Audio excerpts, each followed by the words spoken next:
Okay, in case you were wondering where I am back in Monaco. Check it out. This is one of my favorite places in the world. I don't know why.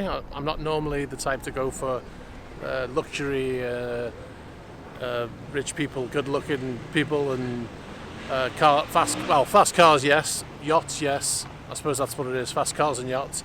But anyway, I'm back in Monaco, and they are building. One of the problems with Monaco is because they're surrounded by France, they've got nowhere to go. So they've got all these people coming in, and they've got no, they can't expand. Well, they can, but they can't expand out into the mountains or out into any land because they're landlocked by France. So what do? Is they reclaim land from the sea. I'm by no means an expert in this subject. I'm not an expert in any shape or form. In fact, I don't know an awful lot about it, but I just thought it would be interesting to show you. So at the moment, I didn't even know about this until I got in here tonight. What I'm walking on right now is a brand new pier. It wasn't here before. You can see, well, you can't see, but I'll show you. The power is getting installed. So boats can dock here and be connected to shore power. And well, you can see the cables running behind me on the floor here. So they're still in the process of doing it. You can see that they've put this thing out here. I can't remember what it's called, but anyway, basically it stops any crap or any oil spillage or anything like that coming from over here, and it prevents it from going out into the sea. It also sort of gives everybody an idea of where they're working, so they don't go in there in the boat. But that vessel there, that is what they're basically doing is, as far as I can tell, is they're going to build down. They're going to bring up. They're either going to put it in a steel structure and then build a new pier. In case you're wondering whereabouts in Monaco we are, this is, if you watch Formula One, when they come out of the tunnel and they get down to the bottom of the hill and there's a chicane, that is just there. And that's not the only place they're building as well. They're building further out, and I believe that they're going to build enough. They're going to make enough. They're going to reclaim land from the ocean, and I believe there's going to be enough for them to put 300 houses on. I think it's 300 houses or 300 buildings or something like that. So it's a big thing. It's going to go on for a few years. Anyway, enough about that. What boats can we see? We've got Illusion 5 here. This is over here, sorry, on the left. Illusion 5. This is Sir Philip Green's, one of his 2 yachts. You might know him from British Home Stores. If you're British, he was the owner of British Home Stores, and he took basically £300 million out of the pensions for all of the workers in that store and kept it for himself, which was nice, I thought. Yeah. So, and he's now got 2 yachts. So one yacht wasn't enough, but people with pensions, not really a priority for him. Anyway, next to that, you've got M.Y. Naya, I'm not sure how you pronounce it, N-A-I-A.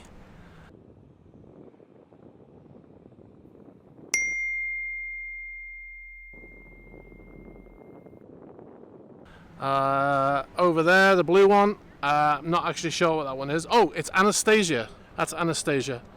This white boat here is called Nanook. Nanook. Now, if you're an older guy like me, you might know that in The Lost Boys, the movie The Lost Boys with Kiefer Sutherland, the boy that's in it, the main character, his dog is called Nanook. Don't know what it means, but a bit of interesting or non-interesting trivia, depends on how you look at it.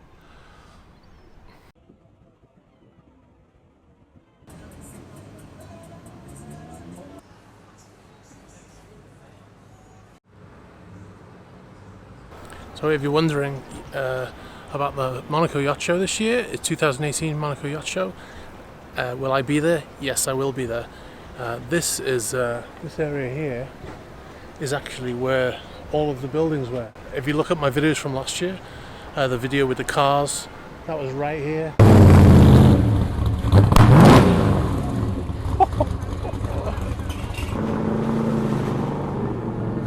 In a couple of months' time, this is going to be full of stands and stalls, and places are going to be packed full of yachts again. So yeah, if you were wondering about that, yes, I will be attending.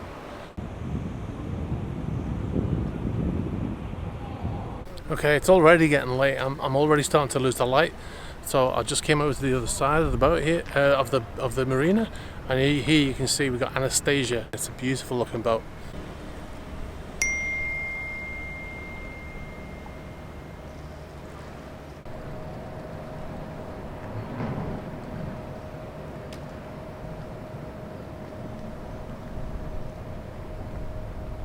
So you can see on the security here, on the gate, on the passerelle there, on the right hand side, there's a little thing, that's a little phone.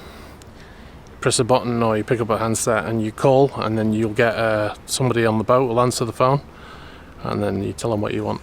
But you can be sure that you don't see anybody here, but you can, don't worry, there are people watching, guaranteed. There'll be people watching me right now. Most likely if I stay here long enough, somebody will come out.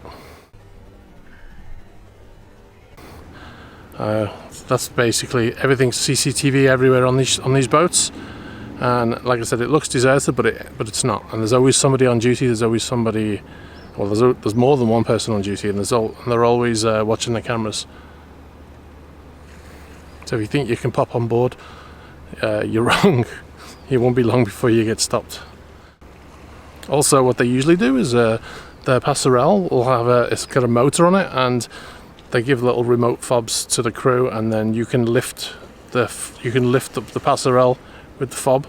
So at 12 o'clock at night, they'll just put the passerelle up so you can't physically get on it, and then any crew that are out, when they return, they can just use their fob to lower it down themselves. That's not all boats. Some boats have that, some don't. All right, so this is motor yacht Solange. Solange? I don't know how to pronounce it. Solange, I believe. Okay, this is actually a charter yacht, so they shouldn't mind me filming because it's good advertising, right? So yeah, I don't know an awful lot about this boat. It has a crew of 29, which is a lot for a boat of its size, because it's an 85 meter yacht, so that's a big crew for an 85 meter yacht. But it is a charter yacht, so they generally do have more crew because of the amount of work that they do. You can see it's a Lursen as well, so it's built in Germany. I've worked on Lursens before. They are very good boats. If I was a billionaire and I had too much money and I needed to build myself a yacht, that's where I'd be going. And I wasn't paid to say that, by the way. They don't need me. They don't need to pay me to say that. I don't know whether you can see that there, but just through those portholes you can see inside the tender garage, and there's a boat in there. So that would lift up, and then we just winch the boat right out into the water. It's on the side there, and you can see two round things there. But, they are life rafts. They're inflatable life rafts, and they're fitted in place like that, so they can be launched in emergency, obviously. And also, if the boat sinks, then they don't get launched. Then they have something called a hydrostatic release unit. And that basically severs the ropes, that are the lines that are holding it in place, and then the life raft will float up to the surface. So usually they're covered, but these ones are actually open. You can see them. Usually they'll have some sort of cover on them because, like they say on Titanic, you don't want to have these ugly lifeboats in the way of our view. Okay, here we have Atlantis 2. I've mentioned this boat a number of times. It's been in my videos before, so I'm not going to go into it too much. It's an old boat built in the 80s, and it's always here. I actually saw it arrive, so that's one of the rare occasions where it was actually out at sea. I think they only use it for a couple of weeks a year, and the rest of the time it's here. You see here, next to it, with the helicopter on, that's Lady Mariner, and you can see they've obviously got the boss on because they're all wearing their fancy clothes. You can see the guy in the back there, he's wearing his black and whites, and up there on the deck there's a few people up there, they're all in uniform.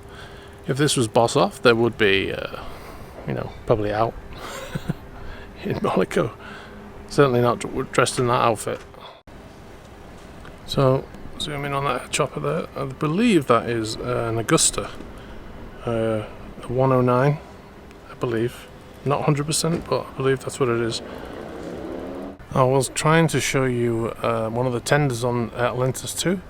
They've actually got a Riva Aqua Arma tender on there, but it's actually covered up under one of those canvas sheet covers there. So unfortunately I can't show it to you, but that tender in itself is worth probably over €1 million.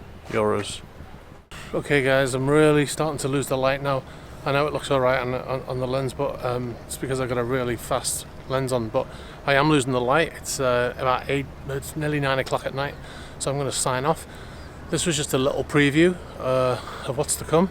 Monaco is going to feature a lot on my channel in September especially.